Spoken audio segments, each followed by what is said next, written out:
आज सकाळी कचरा गाडी आली होती. कचरा गाडीमध्ये आईने कचरा टाकून दिला आणि सकाळी सकाळी बघा आमचा लाडू कसा झोपलाय झोळीमध्ये, जसं की त्याला वाटतंय तो अजून पोटातच आहे आणि पाळणा असून पण त्याला झोळीतच झोपायचे. का माहिती त्याला एवढी झोळी का आवडते ते.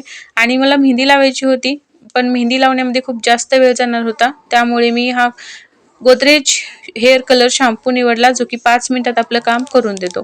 मी लगेच केसांना लावला आणि शॅम्पू सारखं लगेच धुवून टाकला. केस छान काळे झाले होते. आणि आज होता इडलीचा बेत आणि इडलीच्या त्या खाल्ल्या पात्रामध्ये जास्त पाणी झाल्यामुळे या पहिल्या प्लेटमधली इडली बघा कशी झाली आहे ते. आणि बाकीच्या इडल्या छान झाल्या होत्या. सगळ्या काढून घेतल्या आणि लगेच मी नाश्ता करायला घेतला. आणि आता तुम्ही म्हणाल चटणी नाही केली का, तर चटणी केली होती. चटणीमध्ये दही होतं, त्यामुळे मला आंबट खायचं नाही म्हणून मी घेतलं नाही ते.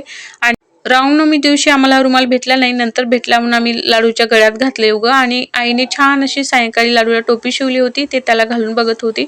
तर असा गेला आजचा दिवस. भेटूया उद्या. बाय.